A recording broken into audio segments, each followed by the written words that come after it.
Hello everyone, this is third lecture in the fifth module of number theory and we are going to continue cryptography here. So some of the crypto systems we have already seen. In this lecture we are going to see few more crypto systems. So this is first part of this lecture. We will continue this lesson in part 2. So let us see. So first of all we have Bowman cipher. So Bowman cipher was devised by Gilbert S. Bowman in 1917 and it is a non-alphabetic cipher. It was developed by Bowman while he was employed by the American Telephone and Telegraph Company AT&T. He was interested in safeguarding the information sent by the newly developed teletypewriter. So because this cipher is based on Baudot code, so first of all let me explain you what is Baudot code. The Baudot code or the International Teleprinter code was invented by J.M. Emil Baudot in 1870. Baudot represented each letter of the alphabet by a 5-element sequence of 2 symbols. It was used for teleprinter messages and allowed to encode 2 to the power 5, that is 32 character efficiently. Because we are using 2 symbols, so we can just make 2 to the power 5 characters from them. And because we are going to consider 5-digit symbol, so this will be 32 characters in this code. So if in English we have letters A to Z, then correspondingly in Baudot codes we have these codes represented by 0 and 1 in this table. So any plain text message such as act now will be represented as this. So let us see ACT. So in this table, A is 11000, C is 01110, and T is 00001. So this is this. We have just written these symbols here. In Bowman cipher, the encryption key is taken as the string of binary digits. So once you have transformed the plain text in the binary digits like this, then we have to make a key. So key is formed by these 2 digits 0 and 1 only, and the key is of the same length as the plain text. So how we generate the key? Suppose we are tossing a coin, then if head comes then we take 1 and if tail comes we take 0. So in such a way a key is generated and it is of same length as the message. So this you can see that we can add because this is also 0 1 and this is also 0 1 combination, so we can add these two things. So next step is to add this message and the key under modulo 2. So the result is this: 1 plus 1 is 2, under modulo 2 it will be 0, and 1 plus 0 is 1, 0 plus 1 is 1, 0 plus 0 is 0, and so on. So in this way this cipher text is achieved. So what we are doing in one cipher, we have a plain text, then corresponding to that plain text we are writing the binary digits which is given in this table, and after writing those symbols we are going to generate a key, and as I told you, key is of same length as the message. Then we are going to add these two things under modulo 2 and the result is your ciphertext. So this in red color, this is your ciphertext message. So each character in the alphabet is represented by a series of 5 bits sent over a communication channel such as telegraph wire or a radio signal. The symbol rate measurement is known as baud and it is derived from the same name. In digital communications, symbol rate, as known as baud rate, and modulation rate is the number of symbol changes, waveform changes, or signaling events across the transmission medium per time unit using a digitally modulated signal. The symbol rate is measured in baud or symbols per second. The crucial point is that the intended recipient must possess in advance the encryption key. So the recipient must possess the encryption key in advance because that key he is going to use to find the plaintext back. For then the numerical plaintext can be reconstructed by merely adding modulo 2 the corresponding digit of the encryption key and the ciphertext. So if we add encryption key and the ciphertext, then we will get the plaintext back. So this was Bowman cipher. Now communication of the message. In early applications of Woman's telegraph cipher, the keys were written on numbered sheets of paper and then bound into pads held by both the correspondents. A sheet was torn out once it is used. That means we are generating a key and we are writing that key on a sheet of paper and just binding it with the help of pads. So then we bound it into pads held by both the correspondents. Then once one key is used, that is, or if we are writing that key on a sheet, then once a sheet is used, we turn it out and then we are not going to use it again. So in that way, it is a one-time cipher. It is also known as one-time pad. Now, what is the strongness of Woman cipher? So, as you know that we are using a key only once, we are not going to repeat the key. So, that is the strongness of this cipher. So let us see, the cryptographic strength of Bowman's method of encryption resided in the possibly extreme length of the encryption key. Yes, because if your message M is long, then the encryption key will also be long. So in general, we are going to send long messages, extremely long messages. So the key will also be extremely long, and there is any absence of any pattern in the key. So when we are generating a key, there is no pattern because we are just generating the key on the basis of a coin. Either it has head or it has tail, and every time there will be different cases, so there will be no pattern in the key. So that is the strongness of Warman cipher.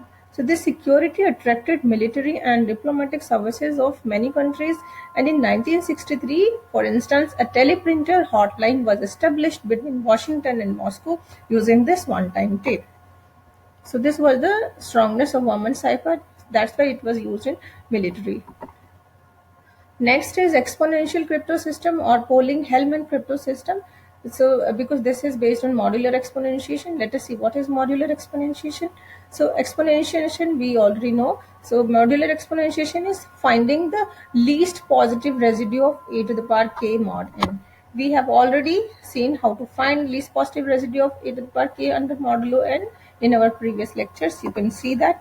So once we have found this, then you can use it in crypto system. So in 1970s, cryptographic systems involving modular exponentiation became prominent, and one of them is the exponential crypto system or Poling-Hellman crypto system.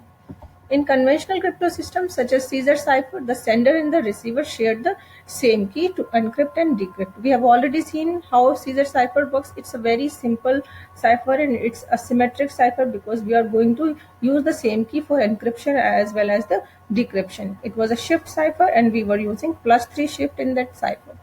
Then exponential systems require two distinct keys. They are asymmetric crypto systems, so they require two different keys, one for encryption and another for the decryption.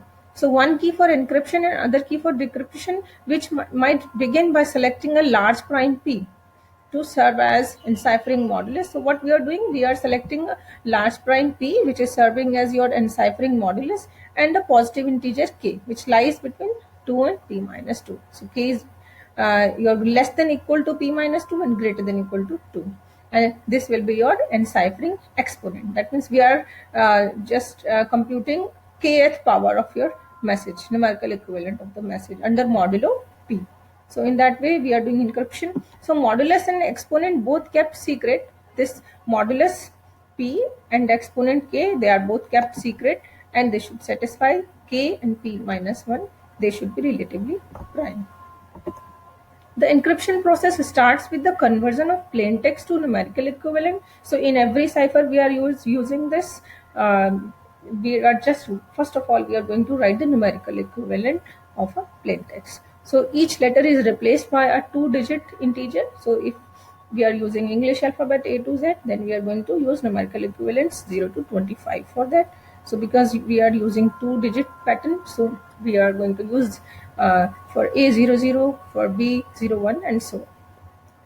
And for empty space, we are going to replace it by 26. So this is the table representing the numerical equivalents or alphabets. So for A, we have 00, for B, we have 01, and so on. For K, we have 10, for L, we have 11, and for Z, we have 25. For empty space, it will be 26. So consider this example, the brown fox is quick. We are going to send this message. So first of all, you are going to just replace this by numerical equivalent, and wherever there is a blank space, we have written 26 for that. It is assumed that the plain text number m is less than the enciphering modulus p. Otherwise, it would be impossible to distinguish m from a larger integer congruent to it modulo p. When the message is too lengthy to be represented by a single integer m less than p, then we are going to partition it into blocks, and the blocks of same size. So each block has having same number of digits. For example, if your p is lying between 2525 and 15550, and because we want m to be less than p, so your message will be having blocks of size 4 with 4 digits. So because this p is a 4 digits. The final block may be appended with one or many 23s indicating X if necessary. So if necessary, you can append extra digits. So for if you are appending extra letter, and that will be X, and for X you are going to use 23 in the numerical equivalent.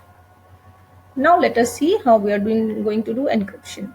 So what we have chosen prime P, which is an enciphering modulus, and the exponentiation k. So the sender disguises the plaintext number m as a ciphertext number r by raising m to the power k. So you have message m, we are raising it to the power k and computing it under modulo p. So the result, which is r, that will be your ciphertext. So this is very simple. What we are doing, but we are just computing kth power of the message under modulo p, nothing else. Then comes the decryption. The intended recipient deciphers the transmitted communication by first determining the integer j. So he is going to first determine this integer j, which is greater than or equal to 2 and less than or equal to p minus 2. Basically, this is the recovery exponent or your secret key, and it is the inverse of k. This k. So for this k, we are going to find inverse under modulo p minus 1. So this j can be found easily by Euclidean algorithm. We have already seen how Euclidean algorithm works. So this j can be found in that way. Then the recipient now retrieve m. So what recipient is going to do? Then he is going to retrieve m. How? He is going to compute jth power of r. R is your ciphertext. Then we can easily compute jth power of r under modulo p. The numbers p and k must be kept secret from all except the recipient, who needs them to arrive at the value j. Then pj, this pair forms the sender's encryption key. Let us see this question. We are going to just send this message, send money, using this cipher, exponential cipher. So for this, we have taken P2609 and K is equal to 19. So first of all, what we are going to do, we are going to write numerical equivalent for this message, send money. So we have written that, and for this empty space, we have used 26. Now next step is to break it into blocks. So we are going to break it into the size 4, because your P is 2609 4 digits. So we are going to make blocks of size 4. So first block is 1804. So what was the method? We are going to take this first block m and then raising it to the power k under modulo p. So 1804 to the power k under modulo 2609, it is congruent to 457. Let us see how this 457 is coming. So 1804 to the power 2 will be 993 under modulo 2609, and 1804 to the power 4 will be square of this thing, which is congruent to 2456 under modulo 2609, and then 1804 to the power 8 will be square of 2456, and that is congruent to 2537 under modulo 2609. So what we need to compute 1804 to the power 19. So for that, I am going to compute 1804 to the power 16 also. That will be the square of 2537, so which is 2575 under modulo 2609. So finally, we can use this information to compute 1804 to the power 19. So this is equal to 1804 to the power, we are just going to break it 19 in 1 plus 2 plus 16, because we already know 1804, then 1804 square, and 1804 to the power 16. So just multiply these things and you get 457 modulo 2609. So this is the basically this is the method to compute uh, bigger powers of a number under some modulo. So similarly, we can calculate other blocks. The ciphertext for all the blocks will be this. So this we have obtained the ciphertext for the given plain text. Next is decryption. So how we are going to decrypt the ciphertext? So first we need to find the inverse of k, that is j. So for we are going to use Euclidean algorithm to find j. So the inverse of this 19 under modulo 2608 will be minus 549, and under modulo 2608 minus 549 will be this number 2059. So this is your j. So 457, this is your first number 457. So 457 to the power 2059 will be congruent to 1804, and this 1804 is your first block. So we have decrypted first block. Similarly, you can decrypt all other blocks. So in this way, that crypto system works. Now let us see what are the drawbacks of exponential crypto system. The major problem is the secure delivery of encryption key, since the key must be provided in advance of a ciphertext message in order for the decryption key to be calculated. So that is the problem with this cipher. The concept of public key crypto system was introduced to overcome these difficulties, and the advantage of public key crypto system is that it is not necessary for the sender and the recipient to part with the key or even to meet before they communicate with each other. So there is no possibility that this thing will happen, because we are not going to share any key before sending the message. So an application of private roots to primitive roots to cryptography. Let us see how we are going to do that. Primitive roots, we have already seen how to compute primitive roots. So we are going to see its application in cryptography. The strongness of a cryptographic system depends on the presumed difficulty of solving some particular number theoretic problem within a reasonable length of time. So strongness of any system, any cryptographic system you are using, it should be very strong, and the strongness depends on the solvability of some number theoretic problem. So if that problem is very hard to solve, then your crypto system will be it will be very strong, and it will be very hard to attack your crypto system. So that is the strongness of any crypto system. For example, the strength of RSA crypto system is the sheer effort required to factor large numbers. So what we were doing in RSA crypto system, we were choosing two prime numbers with hundreds of digits, then multiplying and finding n. So if you have n, then it is very difficult, nearly impossible to find those prime numbers p and q. So that was the strongness of RSA crypto system. So next we have discrete log problem.